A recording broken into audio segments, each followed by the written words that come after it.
is my persuasive speech on the colonization of Mars, and my visual aid will be in the form of a PowerPoint. Extinction comes for all species eventually. It cannot be prevented, but it can be delayed for as long as possible. Our time on this earth is limited, and the clock ticks faster every day as we damage the environment and overuse resources. As overpopulation becomes more of an issue and pollution becomes irreversible, we may have to abandon our home and look elsewhere in the galaxy. The most feasible option for a new home would be our cosmic neighbor, the red planet we call Mars. Mars is the closest potentially habitable planet to Earth, which makes it the prime candidate for a future cradle of humanity to ensure the continued survival of our species. Earth is a sacred place. It's our home and has been for millennia. However, if we stay on the course we are on now, the planet will eventually become uninhabitable, and we will have to leave or face catastrophe. Mars is our greatest hope for surviving the dangers to our planet, or even preventing dangers related to overpopulation. We won't be around to witness the disasters or the aftermath, but we can set the plans to avert or avoid them in place while we have the potential. I know that we are all still young and striving towards our careers. None of us have the wealth to fund such endeavors, nor do we have the influence to rally the wealthy to this cause. What we do have, however, is time and potential. The potential to eventually start down the path to this salvation as we acquire wealth and experience.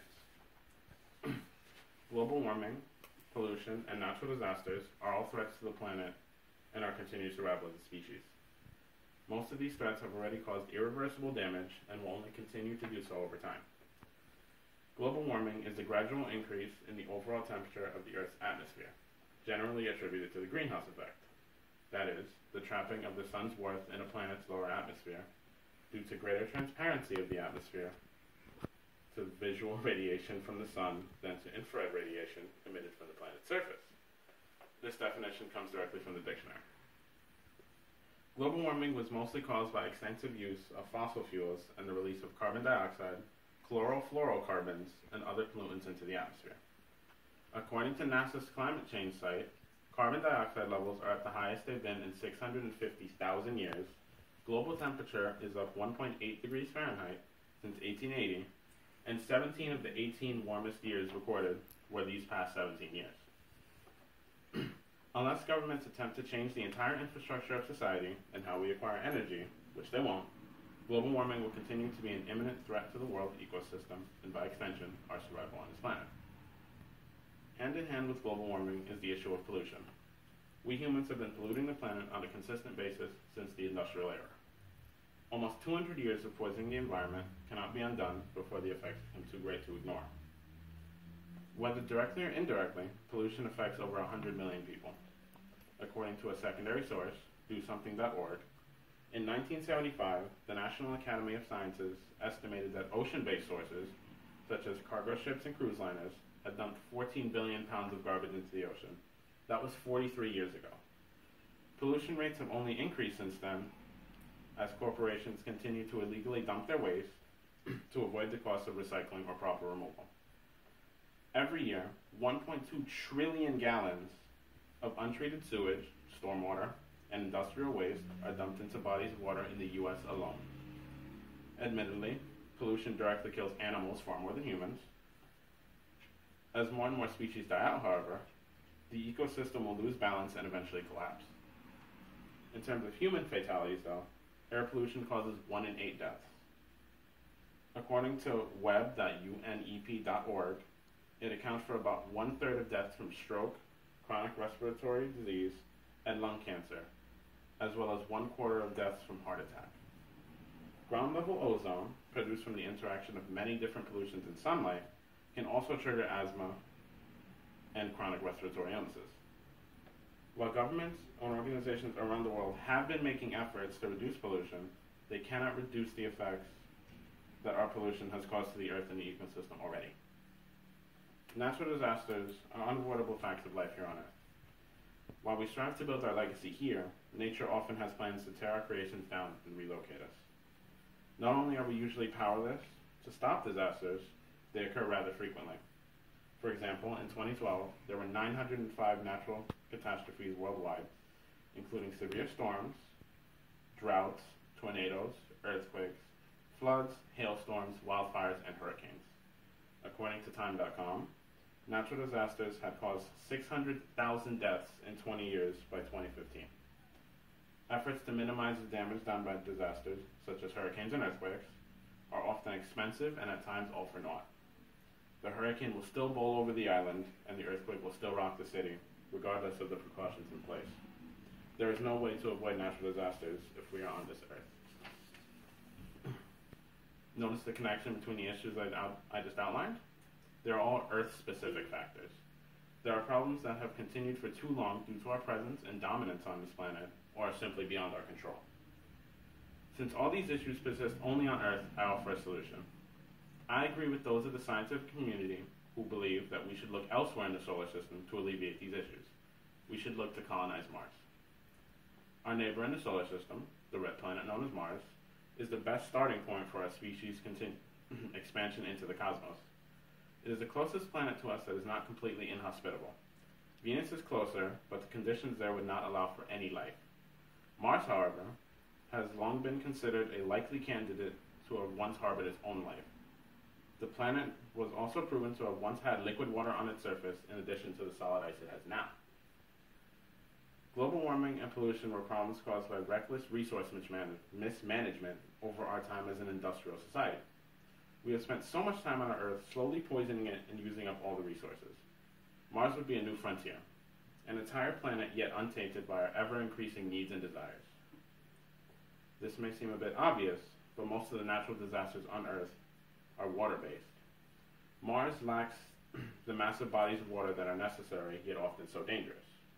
Mars also has far less tectonic activity, so earthquakes are extremely rare.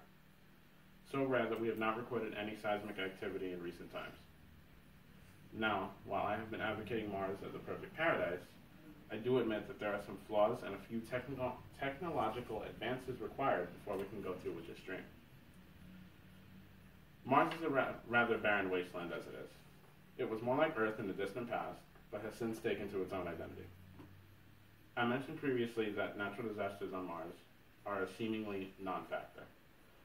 Mars does have one common natural disaster though it may not be as destructive as the ones here on Earth. Mars often has powerful wind and dust storms with wind speeds up to 60 miles per hour. This is only half the wind speed of most hurricanes here on Earth, but it still poses a threat nonetheless. The dust kicked up by the storm stays in the thin atmosphere of Mars for a very long time. This makes solar power occasionally unreliable as the dust blocks some of the sunlight. Solar power is the name of the game when it comes to having electricity on Mars. The dust storms make that unreliable, but there is another big issue I've yet to mention. This means the means to make Mars habitable for human society are simply not here yet.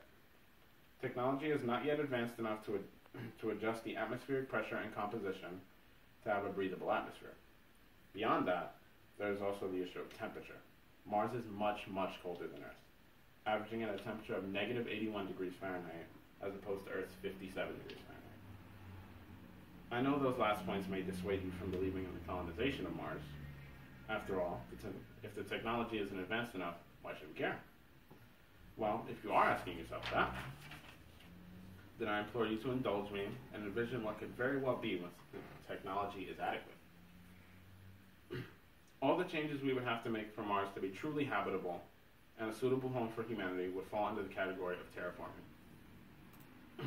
Terraforming is, though the term is generally used in science fiction, the act of transforming a planet to make it look more like Earth and support life. It is an extremely difficult and impressive act, so difficult that it has never been done before. Terraforming would require us to either change the atmosphere of the planet or build enclosures on the surface where we can create a consistent artificial atmosphere. Making such enclosures, which I would call biodomes, would be our best bet for having permanent settlements on Mars. We would also need to somehow get liquid water back onto the surface of the planet or harness the water from the northern ice cap. The technology for such feats simply doesn't exist yet. It's a sad reality, but there are engineers actively working towards the technological advancement. The most common predictions state that we can be on Mars in the 2030s. We are young. We are the current generation and one with the most potential in history. Technology is advancing at a rapid rate, and we can be at the forefront of that endeavor. Once we have established a foothold on the planet and have a way to consistently transport the necessary materials, the red planet can eventually begin to look more like our own. Imagine the barren red planet in the sky now with blue oceans and lush green forests covering its surface. It can be beautiful just like our own Earth, if not more beautiful. It will take time, resources, and a great deal of combined effort from humanity, but we have proven that we have infinite potential as technology advances. The world as we know it will not be the haven of humanity forever. Overpopulation, pollution, natural disasters, and war threaten to change the face of the earth and make it unsuitable for our society to exist. The boundless and untapped potential of the cosmos is our best bet to start with a clean slate and avoid the mistakes we made as a species as we poisoned the earth. On Mars, we can shape the land, terraforming it until it resembles a home fit for our lives. The manpower, resources, and funding for such endeavors does not grow on trees. It is up to us, the enlightened youth of our culture, to sow the seeds of our societal expansion. Entering career fields such as engineering and astrophysics, and amassing the wealth and influence that those careers bestow upon us, I believe that we can make great progress in the colonization of Mars. Those who are directly involved in the colonization of Mars will have a legacy. They will be the pioneers that led to mankind's cosmic presence. Mars is the future, but it will be just the beginning. Eventually, I know we will expand beyond the red planet and make our mark on the universe.